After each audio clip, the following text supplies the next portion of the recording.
Parte da Vicenza e ricorso al TAR per il ritorno in classe anche per le scuole secondarie di secondo grado del Veneto. 17 i ricorrenti genitori di ragazzi di Schio, Longare, Vicenza, ma anche Verona e Mestre. Un ricorso, ci spiega l'avvocato Giovanni Sala, che ha presentato l'istanza per nome e per conto dei ricorrenti, nato dal tam tam tra genitori e sull'onda di quanto già accaduto in altre regioni, Lombardia, Emilia-Romagna e Friuli Venezia Giulia.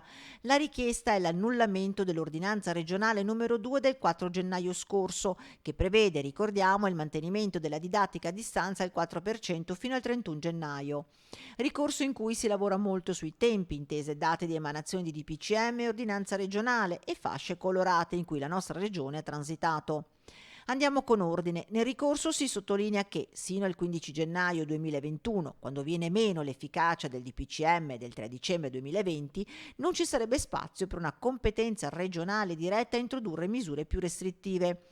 Questo perché, evidenzia l'istanza, lo stesso DPCM prevede l'applicazione di misure più restrittive solo qualora il Ministro della Salute accerti scenari di alto rischio e al momento dell'emanazione dell'ordinanza il Veneto si trovava in zona gialla.